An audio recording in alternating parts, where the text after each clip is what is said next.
Alrighty, I'm live. It's hard to tell when this thing actually happens.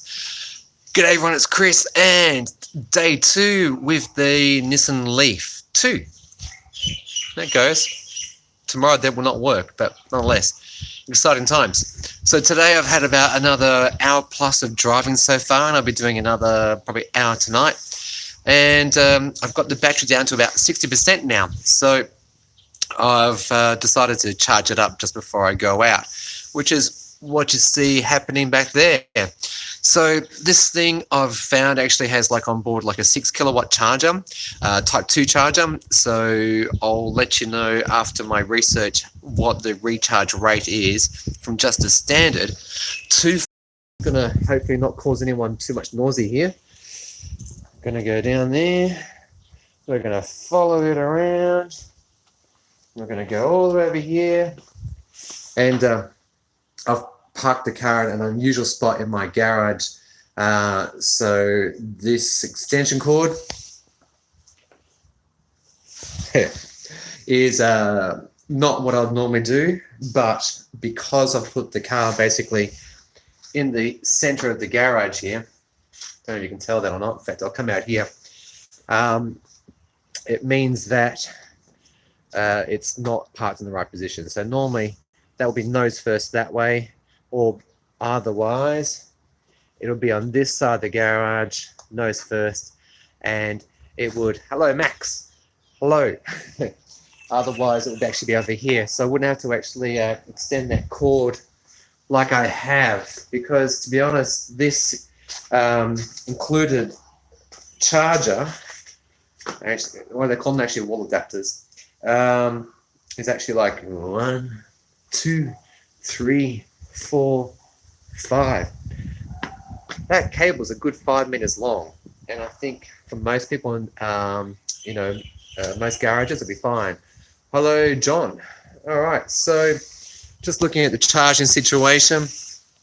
Yep, it's got itself like a Chatamo charger, as well as the Type 2 AC. The Chatamo only goes up to 50 kilowatts, and from my research, there is no thermal management of the battery, so you've got still, I believe, back-to-back issues with DC fast charging. And I'm going to try that on the weekend. I'm going to do a road trip. I'll take the Munchkins out with me, and we'll go somewhere as far as I would dare to go. And I will, hi Mitch, I'll take this car as far as I dare go and do a fast charging session. I'll drive further again and try another fast charging session, and I'll let you know if it ramps it down. All right, so what questions do you have? Let's go over here. Let's go inside, because today I got the kids in it. Hello, Jason, and greetings to you.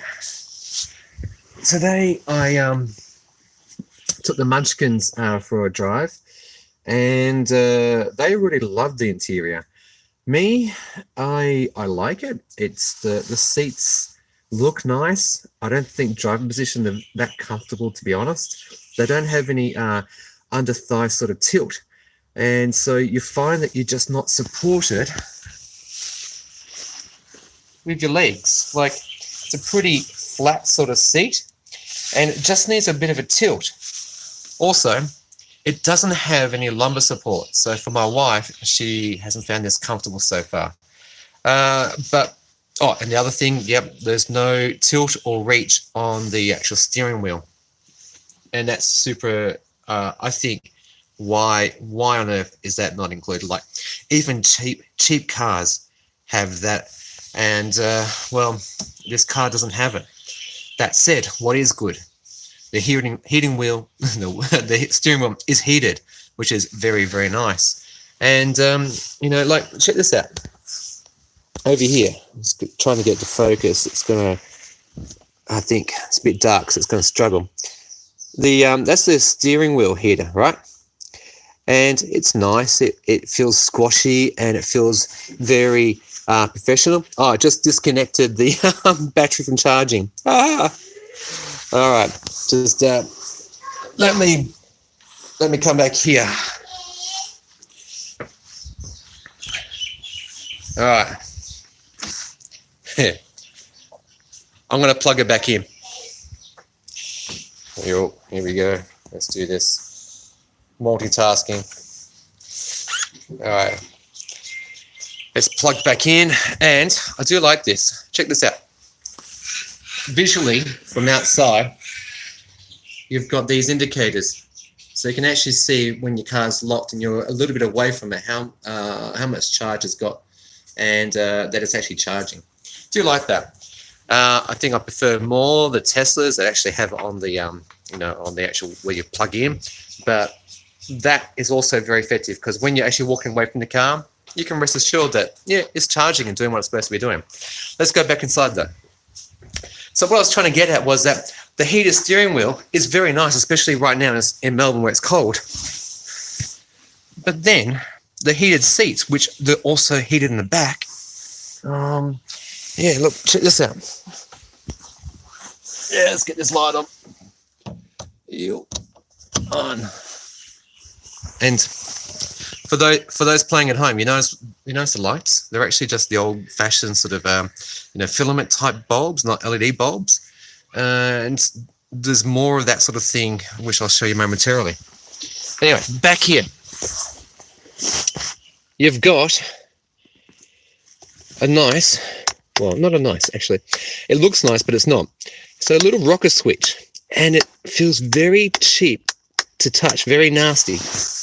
And then, you know what I'm going to do? I'm going to try and turn this camera around if I can. That's better. There's a better camera on the other side. So check out these little rockers. Can you hear that? Do you get an impression of that feel? It feels very cheap. It's like a circa 1970s, 1980s cockpit with switches that are literally making a fuse, a connection, like an electrical circuit. And they just don't feel very, very good for what is a $54,000 car on road. Yeah, I mean, they've got nice stuff here for your climate. The infotainment's pretty good, but that screen is very glary. Look, even in this garage, you can see how much glare is getting picked up by the screen. But that said, the Bose audio system sounds very nice, and I'll show you the subwoofer very soon. You've also got Android Auto and Apple CarPlay, which, as you know, I'm very much a fan of. And the heating and cooling in this car is very efficient, very effective, and I do appreciate it very much. The mirror, hello everybody, is electrochromatic. So, when you get people putting the lights into your car with the headlights, it automatically dims it. On the steering wheel, we've got audio up and down, track left and right, return. This is multifunctional and changes depending on what you're doing, versus over here where you've got your cruise stuff. Now, criticism, listen, you always, every journey, have to turn this on to either radar control or speed limit. And, you turn the car on, you start driving, and you go to press set, and it does nothing because you actually have to first press that, then that. It seems unnecessary. If someone's pushing a button, they want to do something. Having to do that, then that is just a stupid, stupid design. Coming over to the center, you've got your on-off switch here, obviously. I wonder what happens if I'm charging. Does anyone know this? Put in the comments. If I'm charging the car and I turn it on, is it going to get upset with me? What's it say? Yeah, okay. That's fine. I better close the door. It's complaining. Anyway, so down here, get the lights back on. Oh, look at that. Look at that. Look, listen. Ready? Nasty. Nasty. All right. So you get down here. E-pedal. Love this.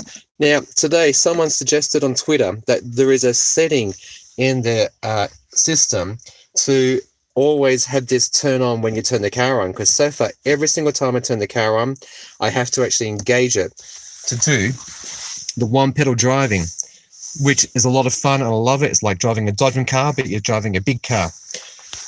So let's try it. Let's try this again. All right. Let's go. Information. I think it's in either EV info. Not really. I've already been around here and I've tried this already. So it's none of these things. No. All right, let's go back. And let's go back. And hey, if you're watching and you know how to do this, please talk me through it. Let's try system information. Version, map. Nope, nothing. All right, let's go over here to settings. Connections, navigation, sound, volumes and beeps. Thankfully, there's not a lot of bother, a lot of alerts that are going on, which a lot of cars seem to be doing these days. So I do like that Nissan has chosen to not overdo it with the alerts. Customize a home menu, clock, no, system voice, camera, more settings, system update and apps. So it's none of these except maybe more settings, display, language, keyboard type. That's it. All right. I am at a stump as to how to get this e-pedal always to be on every time I turn the car on without having to engage it myself. Just saying. Center console feels pretty firm, but here, very hard plastics. Same to here and up here. Whereas we come down, it's like a nice little, I think probably fake leather insert. Steering is nice to touch and feel. These control surfaces are good too. Then it gets cheap and nasty again. So very unsure why they're doing that. Coming over to this side, you've got your, you can turn off. So when you plug in to charge, you can don't charge tonight, say. That opens the front charging port, plus it's also on the key.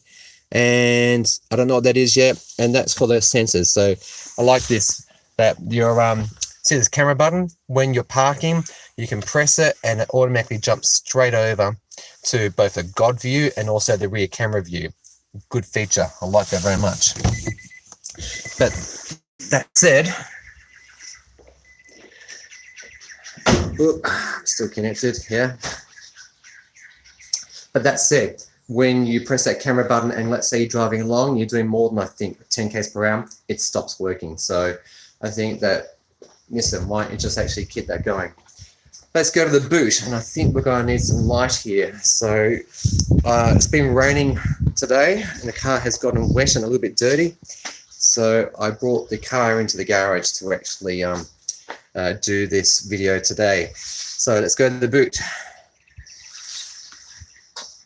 All right, so this is the case that the charging cable normally comes in, and that sits over here, which is good, so it keeps it out of the way. Let's put that down because I've only got one hand at the moment, obviously. There's a subwoofer for the Bose system. It's got 8 speakers plus, I think that, so it makes 9. Over this side, you've got a Chatamo cable for any public charging you do where it's BYO cable situation. Yeah, let's have a look. Yeah, I'm one-handed, struggling. There you go, there's that. Nice beefy chunky cable. Few tether straps. You've also got the ISOFIX for the kids seats in the rear, and I'll show that in a moment. And in terms of spare or anything like that, no spare. All right, so where's the puncture kit? We should have a look for that momentarily. Let's come to the back. All right, I've got the kids' little backwards boosters in here at the moment.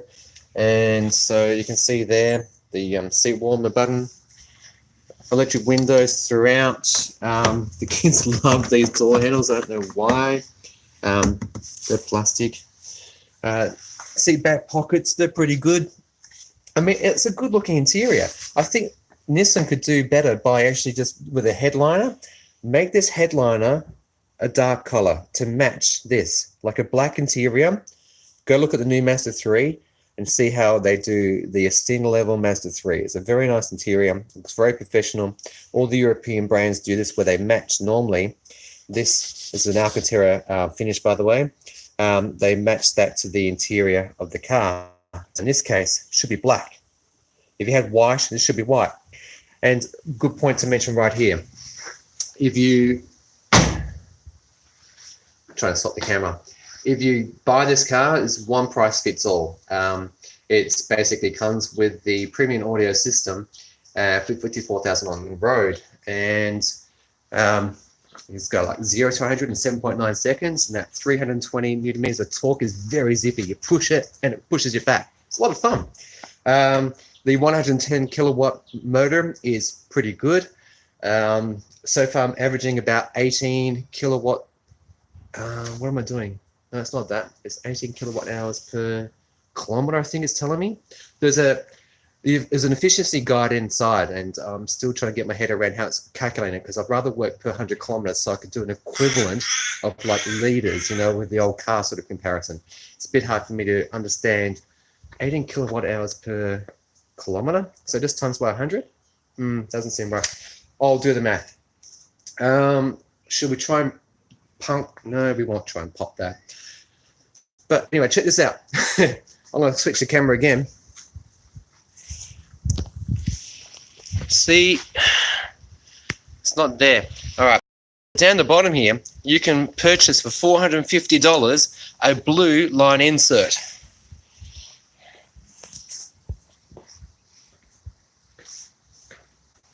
A blue line insert for $450. Because on the rear, they've got it. Yeah. Don't know why that doesn't match. Anyway, let's just finish off the interior, because I kind of jumped away for a second there. Yep, I've got split fold rear, I think it is. No remote release in the boot. Eyes are fixed down there, and also there and there. Center person, definitely a 4-person car. You can fit 5. Don't get me wrong, but the center person has to contend with a footwell, like, you know, a bit of a hump. Unsure why that is there. Why do they need that? And yeah, it's just it looks like a nice car here. Look at that. Love that. Good looking car. Profiles. Profile looks pretty nice too. I like it. I think the front, very looking, with this very much 3D holographic effect that you can see here. Front and rear parking sensors, no park assist, so no parallel or perpendicular parking. 17-inch alloys, they feel pretty grippy. The body roll in corners could be better. They should do something with the bit of dampening and the springs on this. That would improve the ride of this car so much more, especially as you've got good acceleration. People were surprised by how quickly you can burn them off at lights. The rear, well, the hatch is nice. It's quite useful. I need to move that light.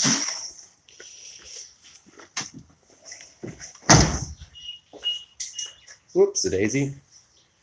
Almost tripped over them. The rear looks pretty good. Yeah, it's kind of like, here we go. Got 1, 2, not bad. Two spots where it kind of stops and starts and stops and starts. Yeah, all right. I think that will do for today. If you've got any questions you want to ask me now, otherwise I'll do another one of these videos probably on Sunday. I'm going to take that long drive on Saturday so I can get as many Ks in this thing as possible and get a real feel for it.